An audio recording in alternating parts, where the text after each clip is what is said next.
Assalamualaikum warahmatullahi wabarakatuh. Pada materi sebelumnya kita sudah membahas mengenai tentang algoritma dan penyajian algoritma. Sebelum masuk ke materi kelima, kita akan mengingat kembali penyajian algoritma. Penyajian algoritma itu terbagi menjadi berapa kemarin? Ada yang masih ingat? Ya, penyajian algoritma itu terbagi menjadi 3. Yang pertama itu penyajian secara deskriptif, itu berupa untaian kalimat dan deskriptif. Penyajian algoritma yang kedua itu menggunakan flowchart, bagian alir. Yang ketiga itu penyajian algoritma menggunakan pseudocode, dibacanya itu pseudocode. Di mana pseudocode ini adalah notasi yang mirip dengan notasi bahasa pemrograman, ya. Jadi penyajian algoritma ini itu belum masuk sekali ke bahasa pemrograman. Nah, dengan penyajian algoritma kita bisa mentranslate nih dari deskriptif ke bahasa pemrograman, dari flowchart ke bahasa pemrograman, dari pseudocode ke bahasa pemrograman. Yang paling mudah itu biasanya dari pseudocode ke bahasa pemrograman untuk prakteknya. Nah, untuk praktek nanti kita menggunakan bahasa pemrograman Pascal, ya. Oke, setelah itu pada materi ini kita akan membahas mengenai tentang karakteristik algoritma. Sebelum itu, jangan lupa untuk memulai materi ini dengan membaca basmalah. Bismillahirrahmanirrahim. Baik, kita akan bahas mengenai tentang karakteristik algoritma. Kenapa kita mempelajari karakteristik algoritma? Karena di algoritma itu pasti ada sifat-sifatnya, pasti ada karakteristiknya, sama seperti materi kemarin tentang logika matematika. Di logika matematika itu kita juga ada sifat-sifatnya, ada disjungsi, konjungsi, implikasi, dan biimplikasi. Dan itu keempat itu pasti mempunyai sifat-sifatnya atau karakteristiknya yang berbeda. Nah, kita akan masuk ke karakteristik algoritma, ya. Jadi karakteristik algoritma itu terbagi menjadi 5. Sebelum itu kita akan membahas mengenai tentang ada beberapa istilah dalam dunia IT. Istilah dalam dunia IT itu pastinya ketika antum kalau ditanya dari sama orang luar harus tahu nih beberapa pengertian ini. Di antaranya itu program. Program itu artinya algoritma yang ditulis dalam bahasa komputer. Nah, ini ya.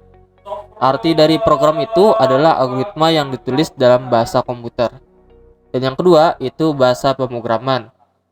Jadi bahasa pemrograman itu adalah bahasa yang dipakai untuk membuat program komputer.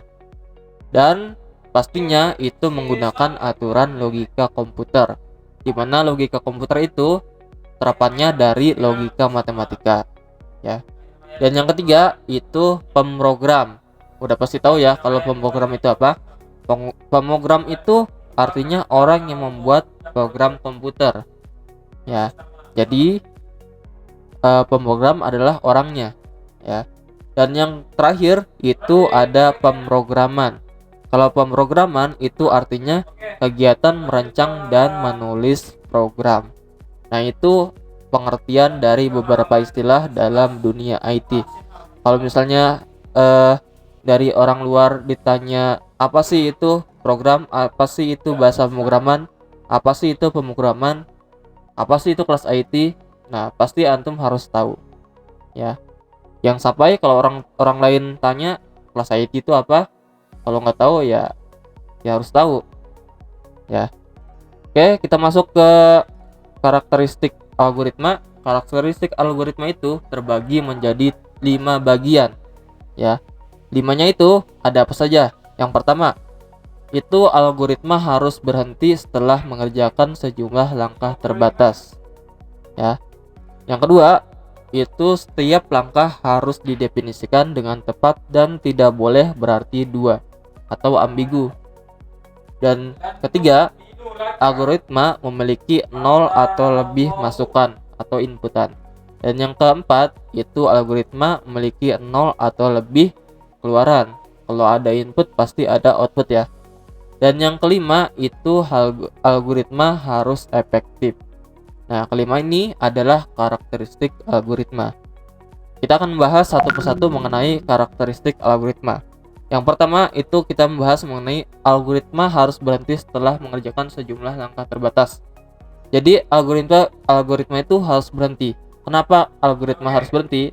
Nah, antum masih ingat kan mengenai tentang flowchart membandingkan dua buah angka? Ya, flowchart kemarin, pertemuan sebelumnya yang keempat ya. Nah, di sini kita mengingat kembali deh. Pasti kalau kita membuat flowchart pasti ada mulai dulu awalannya. Harus ada mulainya. Kalau nggak mulai ya nggak dikerjakan. Pastinya kalau kalian membuat suatu flowchart pasti antum harus buat ininya dulu, mulainya dulu. Setelah itu apa tuh yang ada di ininya, perintah-perintahnya yang di deskriptif itu. Misalnya coba masukkan variabel A dan variabel B. Nah, ini kotaknya seperti ini ya, jajar genjang. Nah, kalau inputan pasti menggunakan jajar genjang. Jadi seperti ini. Masukkan A dan B. Nah, yang kemarin itu masih inget nggak yang mengenai nomor 2 tentang deskriptif. Nah, setelah itu coba bandingkan angka A itu apakah lebih besar dari B, apakah B itu lebih besar dari A. Coba bandingkan ya. Jika iya, nomor 3 ya, kemarin deskriptif. Jika iya, maka tampilkan harga A lebih kecil dari harga B. Jika tidak, coba tampilkan harga A lebih besar dari harga B. Nah, setelah sudah selesai menampilkannya, pasti setelah kita ada awalan, pasti ada akhirannya dengan cara diselesaikan programnya. Nah, kenapa harus berhenti programnya? Karena ketika kita tidak menggunakan selesai ini, maka setelah ini pasti bakal nanya lagi nih program. Apakah harga A itu lebih kecil dari B? Misalnya jawabannya ya, pasti nanya lagi, terus tanya terus sampai nggak ada ujungnya. Maka dari itu pasti harus diselesaikan dengan menggunakan selesai.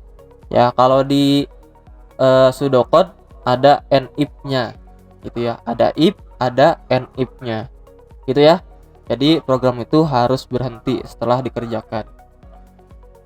Dan yang kedua, karakteristik kedua itu setiap langkah harus didefinisikan dengan tepat dan tidak boleh berarti dua. Ya. Contohnya gini deh. Misalnya Ustadz memerintahkan ke antum, coba dong urutkan kartu menjadi beberapa tumpukan. Ustadz nyuruh ke kalian seperti itu. Ustadz, berapa tumpukan dong kalau gitu? Nah, berarti pertanyaan Ustadz itu ambigu ya, karena Ustadz cuma merintahkan beberapa tumpukan. Jadi antum nggak tahu berapa tumpukan tuh, apakah 5 kah, apakah 10 kah, apakah 15 kah, dan seterusnya. Nah, itu kan pasti ambigu ya. Nah, algoritma itu tidak boleh ambigu. Oleh sebab itu di sini Ustadz bakal memerintahkan ke antum dengan cara tidak ambigu seperti ini. Coba dong urutkan kartu menjadi 5 tumpukan. Kalau gitu antum udah pasti nih, udah tahu nih. Oh, cuma 5 tumpukan. Ya udah, tumpukan berarti 5. Kalau dengan cara yang tadi contohnya menjadi beberapa tumpukan, nah itu kan ambigu ya. Jadi ini tidak boleh ambigu. Oleh sebab itu, algoritma itu tidak boleh ambigu, harus tepat ya. Gitu ya. Sampai sini mungkin ngerti, insyaallah. Yang ketiga, algoritma itu memiliki 0 atau lebih masukan. Kenapa algoritma itu memiliki 0 atau lebih masukan? Karena gini, contohnya ketika antum menekan angka 1, 2, dan 3 pada kalkulator. Nah, di situ pastinya angka 1, 2, dan 3 pada saat antum menekan angka itu disebut inputan. Ya, itu disebut masukan. Ya. Ketika antum tidak menekan apa-apa di kalkulator, ya tidak ada masukan. tidak ada aksinya gitu. Seperti itu ya. Nah, contoh lain, ketika kita memasukkan air ke dalam gelas A dan gelas B. Ya, jadi masukannya itu airnya masukkan ke gelas A dan ke gelas B. Gitu ya contohnya ya. Gitu. Dan yang terakhir, yang keempat, maaf, bukan yang terakhir. Yang keempat itu algoritma memiliki 0 atau lebih keluaran. Nah, pasti kalau ada inputan, pasti juga ada output ya, atau keluaran. Nah, contohnya seperti tadi, kalkulator. Ketika antum menekan angka 1, 2, dan 3 dan seterusnya, dan di situ itu menampilkan angka ya. Nah, gimana kalau misalnya kalkulator itu nggak ada layarnya? Pasti itu nggak ada keluarannya ya, nggak bisa dilihat. Pastinya kalau misalnya ada input pasti ada output. Oleh sebab itu, contohnya itu yang ditampilkan pada layar kalkulator kalian itu adalah outputnya. Misalnya antum menekan angka 1 pada kalkulator, pasti muncul angka 1 di layar. Lalu menekan angka 2 di kalkulator, nah muncul angka 2, atau 1 kali 2, maka tampil 2 di kalkulator atau di layarnya. Jadi seperti itu ya. Jadi algoritma itu harus memiliki outputnya juga, 0 atau lebih keluaran. Nah, oke, yang terakhir sekarang tentang algoritma itu harus efektif ya. Kenapa algoritma itu harus efektif? Algoritma itu harus efektif. Algoritma sebisa mungkin harus singkat, jelas, dan padat ya. Jadi algoritma itu misalnya gini deh, ketika antum aktivitas dari pagi hari sampai mau berangkat ke sekolah, kalau misalnya antum bertele-tele atau panjang mau ngapain ya, itu sesuatu yang tidak singkat ya. Atau gini deh, kalau misalnya ada cara cepat, kenapa antum menggunakan cara lambat? Pastinya menggunakan cara yang cepat ya.